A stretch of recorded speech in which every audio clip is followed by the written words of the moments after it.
Hey there, how are you? This is day number 7 of our exercises to improve our balance and reduce our fall risk. We're doing things to improve the strength of our legs. We're doing things to improve the flexibility of our legs, to make us able to move easier, to move better, to be able to move more, and doing this all to improve our quality of life. So today I have 4 new things for us to do today, which is more than the usual 4 things. And the reason we're doing 4 is because they kind of knock off a few things that we've been doing in the past. So, I'll go over that as we go, but there's some things that we don't need to do anymore. They're going to be at this point probably outdated, not as important to do, and we'll do things that kind of take its place. Okay, so sometimes you can get a certain amount of life out of an exercise, and after you hit that point, you need to alter it to keep moving forward. So you need to either, change the resistance, change the way the exercise is done, do something about the environment or something within your body to change it, and then see how it makes changes. So we're going to do that, and I'm going to start with it. Now, this is when we start to need some more equipment. So last time we had been introduced to, I shouldn't say last time, but one of the previous times we had been introduced to using a belt strap or a beach towel or a yoga strap to do a stretch. Now we're going to start using the stretchy bands, TheraBand. Now, I'm using a black band because that's what I happen to have on my person at this very second. I recommend that you usually start with a lighter color. The lighter color, the less resistance. The darker the color, the more resistance. Black, one of the most resistant bands that you have, right? One of the hardest to move. What I'm going to do is I'm going to show you how to use these. But in the meantime, like I said, starting with a yellow band, a tan band, or even like a light red band, probably a good place for you to start. Okay, so I'm actually going to bring you onto the floor here. Whoop. And I'm going to show you what we're starting with here. I'm going to roll up my shorts a little bit so you can see exactly where we're putting these bands. So when you're using these bands, you really don't want to put them on your knees itself. This is going to be probably really painful, and it does a lot of not so wonderful things for the ligaments in your knees itself. So I'm actually going to put this right above my knees. Now, I lift up my shorts so that you can see where I'm putting it. I recommend that you make sure that you have pants on or something, because this is actually chafes your hair, or twists your hair, makes it very uncomfortable, very painful. So when you're doing this, first thing you're going to do is bring your heels and your feet together. You want to tie this relatively tight, so just tie it once like so. And then you're going to tie a little knot like you're tying a sneaker, right, with the bunny rabbit ears. Okay, just like that. All right. Separate your feet just so you can feel, I'm going to bring it just a smidge lower. Ouch, ouch, ouch. Really catching on my hair there. Okay, so I'm going to bring it a smidge lower because I really want it just above my knees. The further away it is from the joint, in this case, the easier it's going to be. So I want it to be really close to the top of my knees. And now what we're going to do is we're going to do our hip hinge. Well, we had been practicing this in the past, and that's when we're just kind of sticking our tush out towards the wall, and we're going to try to hit our coccyx, the bottom part of our spine, to touch the wall. So it kind of looks like this, right? Just like that. Okay, now from the side, just so you can see it, imagine there's a wall behind me. Sticking my tush out, bending my knees, right? You can see my shins don't move at all. They remain perpendicular to the floor as I just kind of go back like this, right? Hip hinge, right? And my spine's not moving. I'm not rounding my spine. I'm keeping my back straight as I go, just like so. Now, the purpose of this, you think you have these bands on, maybe you need to do something with it. Nope. If you start tying up with your feet very close together, and then you kind of open up your stance, there's already going to be a force pulling inwards to make you do this motion. Your job is just to make sure that doesn't happen. Okay, so just to show you again, there it is here, and here it is here, just like that. And you want to do that 10 times. Okay, now I'm going to leave the band on because I'm going to do a few more things here. I'm going to bring it back up a little bit higher. Okay, and we're going to just tilt this down so you can still see what we're doing here. Excellent. Okay, now we're going to do, again, I still have the bands on. You're going to be doing side steps. Now, this can be done eventually with the bands around your ankles. But to start, I'm going to have you do it with your bands right above your knees, right? It also helps that you don't have to switch right now. So you're going to start on one end. Now, I like to do this in front of a kitchen counter. So imagine there's a counter here. I like to keep the pressure on the outside of the bands, take a step, and then a half a step in.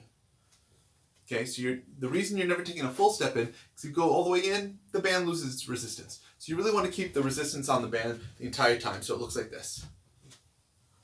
Okay?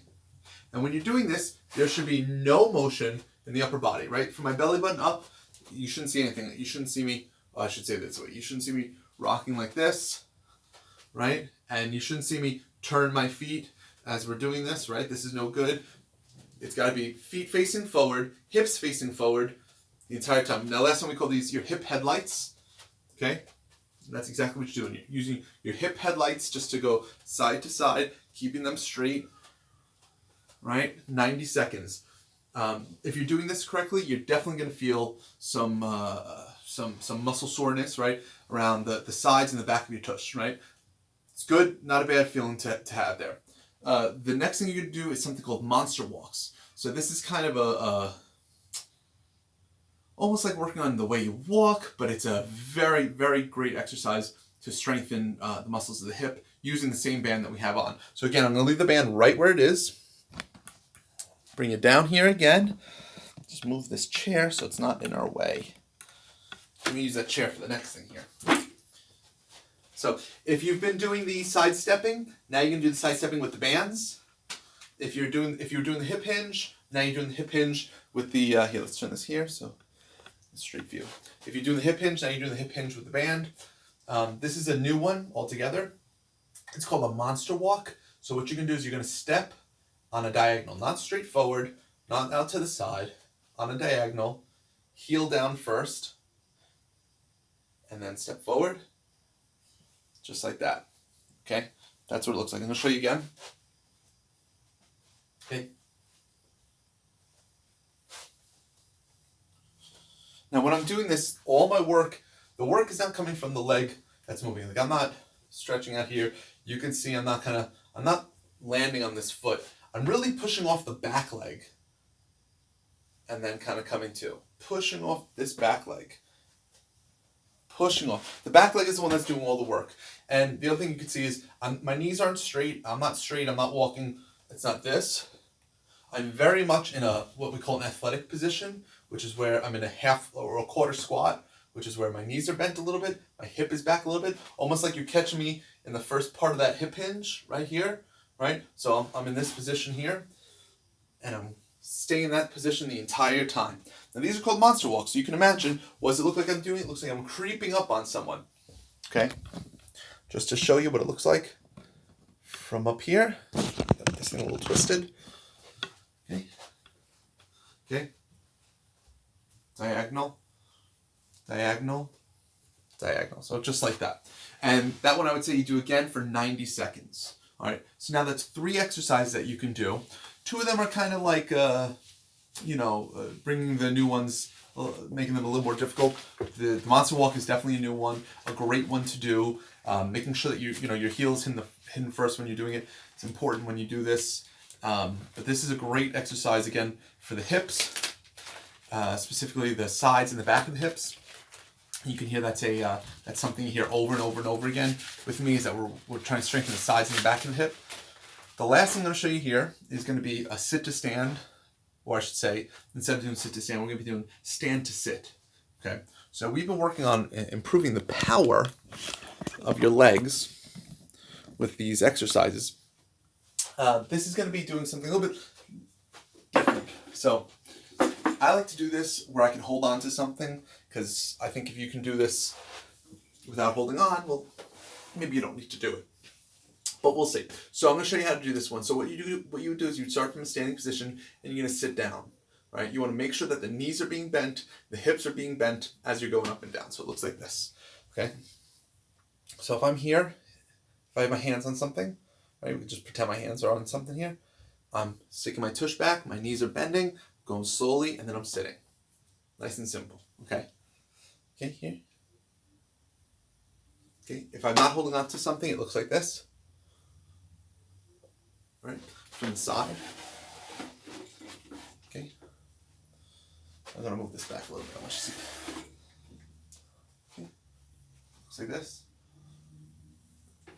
Okay. It's important to say that I'm not keeping my knees straight and just doing this and then kind of popping down. My knees are bending with my hips, right? My hips are doing probably most of the heavy lifting here, but my knees are coming with it too, right? So I'm bending the knees, I'm bending the hip, I'm making everything kind of work at the same time.